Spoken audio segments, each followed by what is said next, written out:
नमस्कार, स्वागत है आपका वी टाइम न्यूज पर और आपके साथ मैं हूं पहली चौहान। बढ़ते हैं खबरों की ओर। घर से लापता हुए 10वीं कक्षा के एक छात्र का शव महानंदा नदी पर रेलवे लाइन पुल के नीचे से बरामद किया गया। शुक्रवार सुबह स्थानीय लोगों ने छात्र का शव नदी में पड़ा देखा और परिजनों को सूचना दी, जिन्होंने आकर शव की शिनाख्त की। सूचना पर मौके पर पहुंची पुलिस ने शव को बरामद कर पोस्टमार्टम के लिए मालदा मेडिकल कॉलेज अस्पताल भेज दिया। मृतक की पहचान पुरानी मालदा नगर पालिका के वार्ड नंबर 7 के बछमारी इलाके निवासी अंशु महंत 16 वर्ष के रूप में हुई है।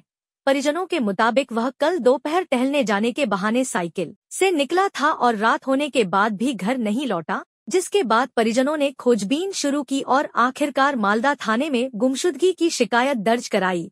शुक्रवार सुबह लोगों को सूचना मिली कि घर के बेटे का शव महानंदा नदी के रेलवे लाइन पुल के नीचे पड़ा है। घटना सुनते ही वह फूट फूट कर रोने लगा और परिवार के सभी लोग हैरान रह गए।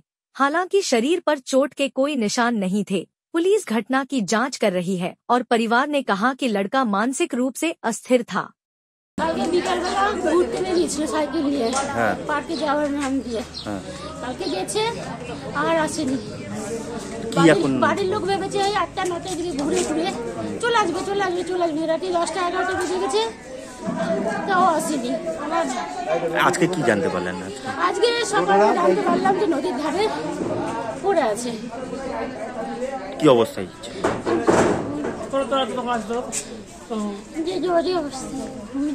কি চাইছেন?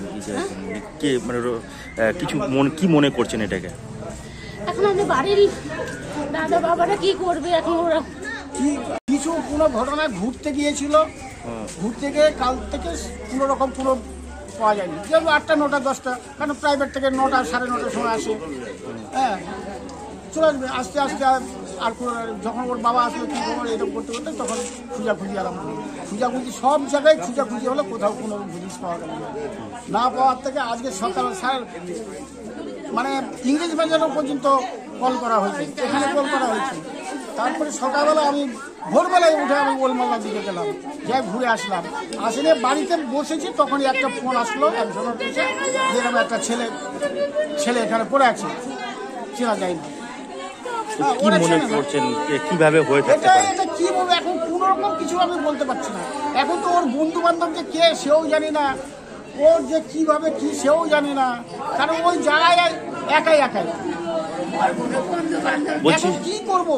এখন পুরো তদন্ত করে কি হবে বলেন আপনি?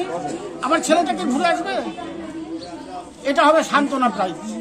আমি গতকাল ভোটের প্রচারে আমি বাচ্চাবাড়ির মন্ডল পাড়াতে আমার ওয়ার্ডে বেরিয়েছিলাম সমস্ত কর্মীদেরকে নিয়ে। আমি বেরোনোর পর আমি সেই বাড়িতে ছিলাম যে বাড়ির ছেলেটা মারা গেছে, অংশু মহন্ত, বাবার নাম হচ্ছে উৎপল মহন্ত। তখন প্রচার শেষ করে বাড়ির পথে যায়, তখন আমাকে ডাকা হয় রাত্রিবেলায়, আনুমানিক রাত্রি 11টা, যে এরকম ব্যাপার, ওই বাড়ির একটা ছেলে নিখোঁজ, বিকাল 4টা থেকে পাওয়া যাচ্ছে। তৎক্ষণাৎ আমি মালদা পিএসে যাই। মালদা পিএসে গিয়ে একটা মিসিং ডায়েরি করি। আইসি সাহেব সহ সমস্ত অফিসারদের সঙ্গে কথা হয়েছে। ওনারাও অলরেডি মেসেজ করেছিল বিভিন্ন জায়গাতে।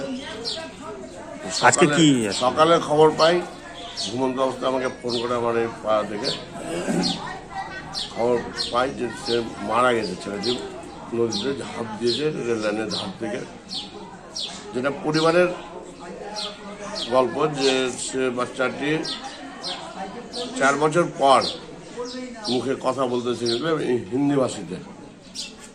তো আমার মনে হয় যে একটা মানসিক অবসাদে ভুগছিল, মাথা কাজ করতে। ক্লাস 10-এর ছাত্র জেকে হাই স্কুলের এই মৃত্যুটা এই এলাকার মানুষের সঙ্গে আমারও খুব বেদনাদায়ক। এই মৃত্যু যেন আর কোনো পরিবারে না হয়। আমি এলাকার মানুষের কাছে আপিল রেখেছি, আমি নিজেও থাকব। দীর্ঘদিন থেকে এই এলাকাতে বিভিন্নভাবে দুর্ঘটনাতে মারা যাচ্ছে। আমি একটা শান্তির বার্তা দেওয়ার জন্য একটা যোগ্য ব্যবস্থা করব, যেন এলাকার মানুষ যেন শান্তি ভালো থাকে, কোনো ভয় ভীতি যেন না হয়। আমি আমার তরফ থেকে আপ্রাণ চেষ্টা করবো এলাকার মানুষকে নিয়ে। আর এই মৃত্যুটার সত্যিকারের একটা এলাকাদের সকলের একদম দুঃখজনক, কষ্টদায়ক। হ্যাঁ, বলছি তদন্ত কি হোক, কি মনে করছেন? পরিবারের তদন্তের কোনো তদন্তের বিষয় নাই। বোলপুর স্বাস্থ্যকেন্দ্রে নিয়ে আসার পর মালদা মেডিকেল কলেজের পোস্টমর্টমে যাবে, সেখান থেকে নিয়ে বডি আসবে। পরিবারের কোনো তার হয়ে যে কোনো তদন্তের কথা বলেছে সেটা আমিও বলতে পারবো না। সেটি ভালো ছিল এবং পরিবার খুব নিরীহ। আর আমাদের এই এলাকাগুলোর 7 নম্বর মণ্ডলপাড়া, বাটামারির বিভিন্ন পাড়ার খুব এলাকার শান্তপ্রিয়, মানে এরকম ঘটনা ঘটে যাচ্ছে, এটা আমরাও অবাক সকলে।